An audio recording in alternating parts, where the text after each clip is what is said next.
Hey y'all, it's Allison with Motor Biscuit, and we have something special for you today in the form of the GMC Sierra Denali Ultimate. It's an $80,000 truck, and it's easy to see why after spending a week with it. Check out the fancy chrome tow hooks there. It's got another giant grille like the Toyota Tundra, but I don't know, this one looks a bit better. It might be due to all the black badging and such. I really like the wheel design. It looks really cool. It photographs well, but I wouldn't mind a chunkier tire for off-roading. Just a quick walk around here. It is a bit muddy because I played with it. You can't give me a locking differential and expect me not to find some mud.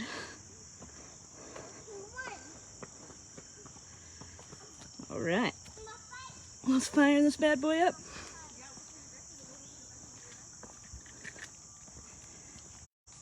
Pew.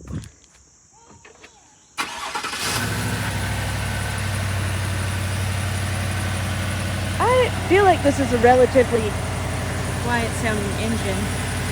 I've been in tons of diesel vehicles. Oh, we had some connection issues on that. I've had tons of diesel vehicles where I've had to turn off the engine so people at drive-thrus could hear me and different things like that. Oh, it is locked. It does not have proximity keyless entry, which is a feature I would personally enjoy. Thank goodness for these running boards. I'm 5'1". Without them, just climbing in here like a spider monkey.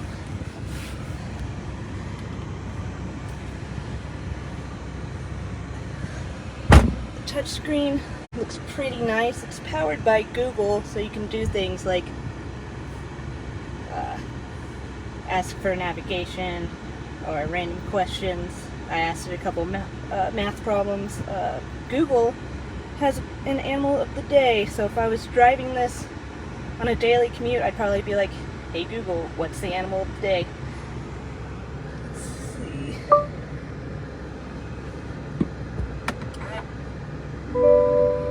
The head-up display, it's a little bright in here, hard to see. But right now I have it equipped to show me my direction and speed limit. You can do a lot of different things for it, like adjust where the speed limit sits and display how much time it will take you to pass the car in front of you and all sorts of stuff. Looks like your network connection is not stable. Okay. My apologies. Please try again. Well, that's not good. My connection's not stable, so I'll try to be quick. Here's the digital gauge cluster. It's pretty bright and effective too. Been getting about 15 miles to the gallon in this bad boy. Here's where you can adjust a couple of the driving modes between off-road, sport, and normal. Sport is definitely the most fun when you have 420 horsepower on the tap. Now let's talk about the interior a little bit. This is some premium wood grain. Lots of leather everywhere, lots of accent stitching. I think this black pairs well with this darker reddish brown. The seats are heated, ventilated, and massaging.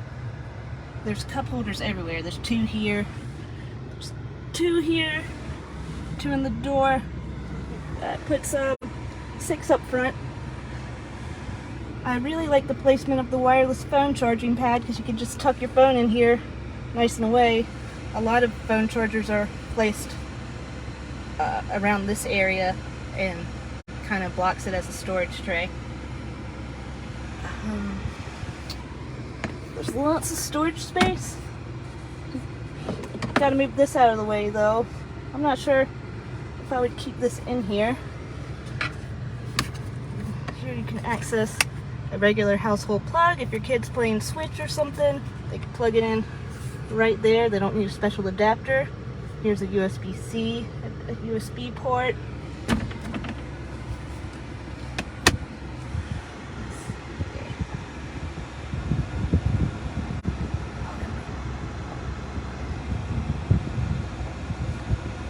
Check out all the different camera views.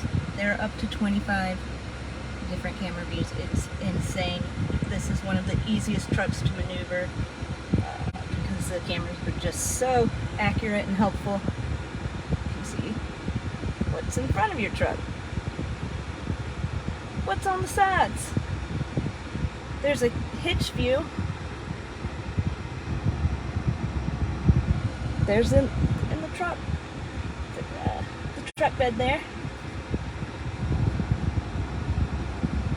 So, and this shows your trailering blind spot, I believe.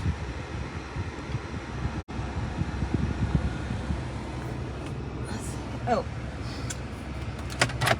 And here's where you can access a glove box above the glove box. So there's plenty of storage everywhere. A lot of small details give this truck a luxury feeling. Like the, I'm not sure if you can see it, it's so bright. I should have parked in a different direction. There's a lot of etching of topographical maps to, you know, celebrate the Denali in Alaska and whatnot.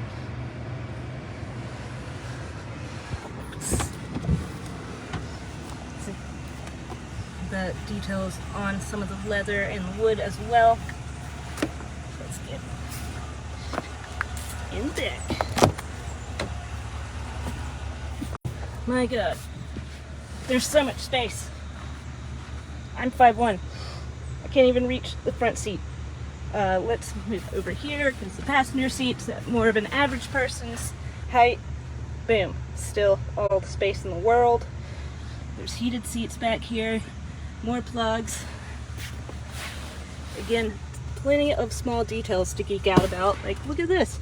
There's a storage space and two of the seats back here. Here's their little center armrest with a couple more cup holders. And more room for cup holders.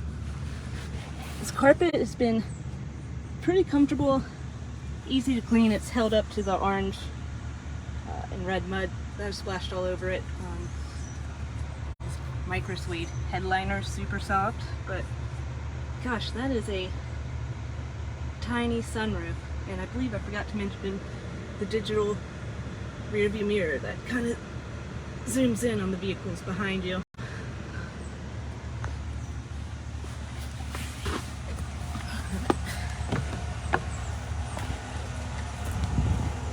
Both sides of the bumper have this corner step.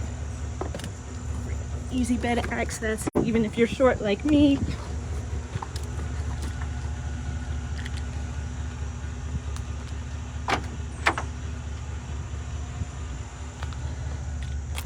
you have a lot of tie downs back here.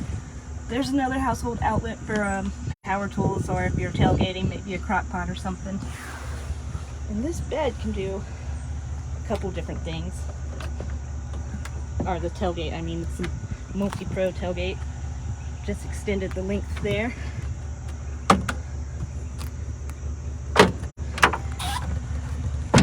Now I have closer access. If I'm trying to load something super heavy and big, I can get closer to the bed. Boom! Now there's this full-length step for me to use. You can also whip out this handle to grab onto so you don't slip and fall. There is a wireless sound system in the bed, but I could not get it to work, and it was very upsetting because I thought it would be the coolest thing for tailgates to roll up and just start blasting my team song. You can connect it via Bluetooth with an auxiliary cord or with the USB.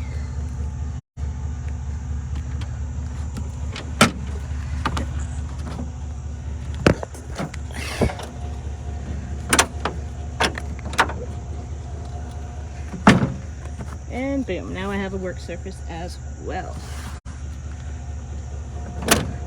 Stay tuned for a complete review where I go over the pros and cons of driving this truck for a week. I've done everything from going downtown to off-roading. And I can't wait to talk about it more with y'all.